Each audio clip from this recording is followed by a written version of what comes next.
Did you know the fastest growing group of renters in the metro Philadelphia area, the suburban counties, and the city are not young professionals? They're not families. It's people that are 65 and older. And I'll explain exactly what that means next for the housing market. So if you get some value out of this or you like what you hear, make sure to subscribe to the channel, hit the bell for notifications. And if you want to schedule a call with our team about getting into a rental and downsizing from a large single family home, just click on the link right in the comments. Philly.com reported there was a 39,000 increase in senior renters that are 65 and older in the Philly metro area over the past 10 years. That's a 24% jump with the 55 to 64 age group, and it's a big number.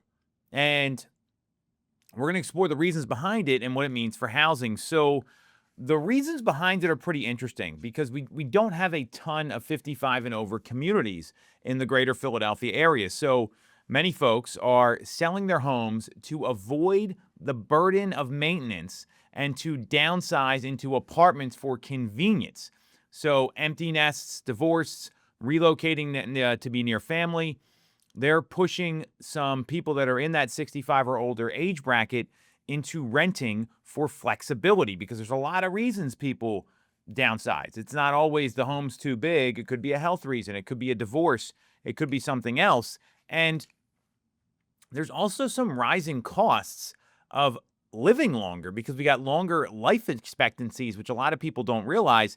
And it means seniors are staying in the workforce longer and they need affordable housing options because home ownership costs like taxes and repairs and maintenance, not just lawn maintenance, house maintenance, they're becoming unsustainable, especially when you're on a fixed income. So some seniors right now, they're choosing to rent for a low maintenance lifestyle while others are renting because they can't afford to buy or maintain a home, especially with median incomes for senior households in the Philadelphia area, right around $38,000. It's $38,123 specifically, according to the Philadelphia Inquirer. So you wouldn't think these economic pressures are there, but they are, and it's forcing some folks into renting.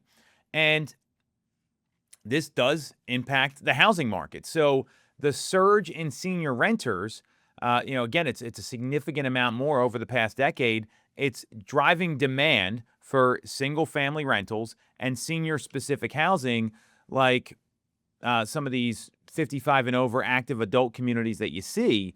And because Philadelphia's median rent was just about $1,162 in 2019, many seniors on fixed income, they earn less than $33,000. 88% of them earn less than $30,000. They're cost burden, and they're spending way more than 30% of their income on housing. So that's another reason that we're seeing this, and there's some affordability strains now.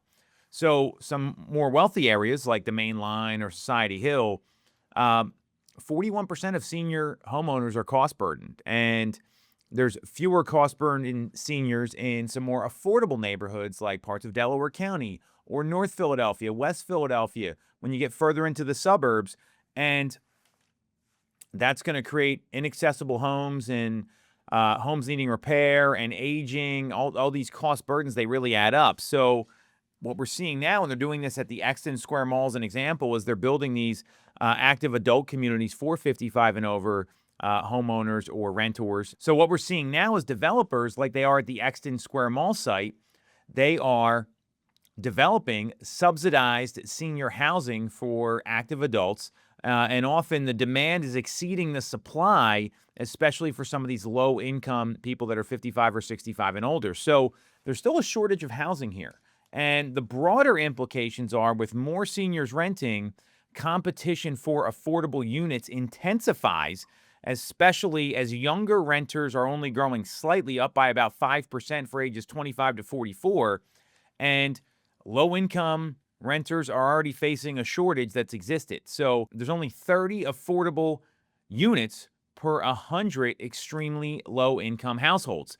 So we're starting to see the trend of aging in place, where Philadelphia ranks really poorly for aging in place due to these costly to maintain row homes and limited access features like stairs and lack of parking that's right out front of a home that can cause a lot of problems for some of these folks. So this is a lot of the reason why we're seeing seniors rent rather than stay in their properties. And what basically it means is that we're going to start to see a liquidation of some of these homes. It's one of the reasons why inventory is rising, because folks are getting to a point where there's a cost issue here. They make a fixed income and they're starting to sell. So the opportunity may be for some of these buyers in the marketplace that have been waiting for homes to come to the market. If you're okay doing some work and fixing up a property, which is really important, you might have more success in your home search. And, ultimately, the fastest growing renters in the Metro Philadelphia area are seniors. So because of everything that's happening, like we talked about, it's going to create some inventory, but there's also an opportunity for a lot of developers right now to build more of these active adult communities. Or, you're seeing a lot of family members step up and having multi-generational housing. So, there's a lot that could be done more to support this growing group of renters. And really what we're seeing is it's not only families, it's developers. I mean, I'd love to see the city or some of these local governments get involved, but it doesn't look like it's going to be happening. So there's a lot to unpack here when it comes to the fastest growing group of renters. And when we see that, it tells me not so much in 2025, but in 2026, we could see even more inventory come to the market.